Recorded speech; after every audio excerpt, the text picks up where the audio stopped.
Salut à tous, aujourd'hui on va parler de ce petit accessoire qui mine de rien va considérablement changer le look de tes vidéos. Regarde bien le panneau LED qui est juste derrière moi et le néon, tu vas voir c'est quand même assez flagrant.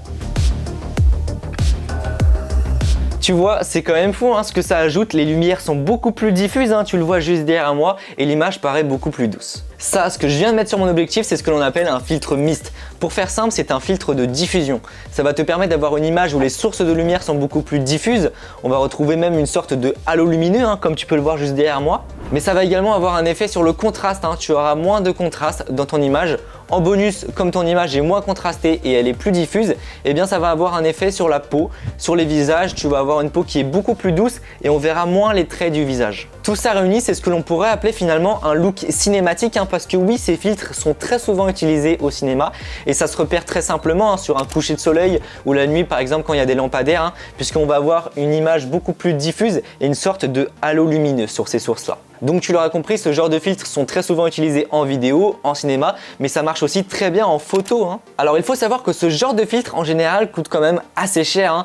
Moi je vais te parler de celui-là que je viens de mettre sur ma caméra. Il m'a été envoyé directement par KNF Concept. Il se positionne un petit peu sur le milieu de gamme, puisque tu vas pouvoir retrouver ce genre de filtre pour les plus petits à partir de 60 € jusqu'à 120 € pour les plus grands modèles. Ici je l'ai pris en taille 82 mm puisqu'il faut que je puisse le monter sur mon Sigma 2470. Le filtre a un revêtement hydrophobe, ça c'est cool, et il est censé résister aux rayures. Bon, ça j'ai pas essayé. D'ailleurs, ils ont un modèle qui est plutôt intéressant, c'est un Black Promise qui est combiné à un filtre ND variable. C'est plutôt cool, mais sinon, si tu as déjà un filtre ND variable, tu n'as pas besoin de l'acheter puisque tu pourras sans problème le monter dessus. D'ailleurs, si tu fais de la vidéo et que tu as déjà une Madbox, eh bien tu n'es pas obligé d'acheter des filtres circulaires comme j'ai ici, et tu peux directement acheter des filtres au format carré.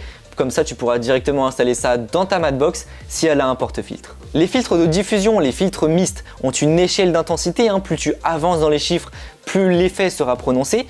Les filtres qui sont les plus répandus, c'est les 1.4 et 1.8. Celui qui est vraiment le plus polyvalent, je pense, c'est le 1.4 et c'est celui que je teste d'ailleurs aujourd'hui. Bon bah voilà, je pense que tu sais tout. Maintenant, on va tester ça directement sur le terrain.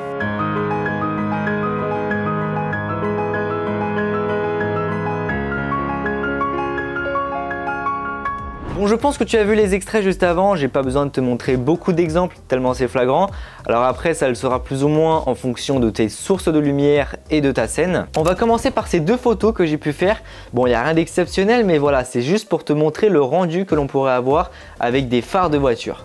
L'effet est tellement prononcé qu'on a même l'impression que c'est moi qui l'ai rajouté en post-prod, alors que non, pas du tout. Il faut bien comprendre que effectivement, je suis sur un fichier RAW que j'ai développé, mais ces gros halos lumineux et cette diffusion, ça vient vraiment du filtre. Sur ce deuxième exemple, c'est pour te montrer un petit peu ce que cela pourrait donner sur un visage.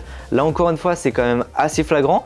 Regarde un petit peu la différence dans les cheveux et au niveau de la peau. C'est beaucoup plus doux puisqu'on aura moins de contraste. Enfin bref, de manière générale, très honnêtement, je trouve que l'image, elle est beaucoup plus agréable à utiliser avec le filtre de diffusion. Et encore une fois, regarde au niveau du fond, là où il y a le coucher de soleil, c'est beaucoup plus diffus. Je trouve ça vraiment joli. Enfin, dernier exemple de nuit. Alors comme pour les phares de voiture, c'est là où je pense que ça sera le plus flagrant. Sur les images que j'ai pu tourner sans filtre, on peut voir que c'est quand même assez brut, et si on compare avec ce que j'ai pu faire avec le filtre, ça n'a vraiment rien à voir. Voilà, je pense avoir tout dit. Je pense que je vais l'utiliser bien souvent dans mes vidéos puisque en fait j'adore le rendu que ça apporte. Dis-moi ce que tu en penses dans les commentaires, avec ou sans filtre, parce que c'est vrai que c'est quand même assez flagrant. Après, c'est les goûts et les couleurs. Sur ce, je te mets tous les liens en description. Si cette vidéo t'a plu, n'hésite pas à mettre un pouce bleu, à t'abonner si tu souhaites avoir plus, t'as des questions, c'est dans les commentaires.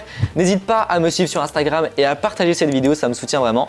Et puis sur ce, on se retrouve pour une prochaine vidéo. Allez, salut!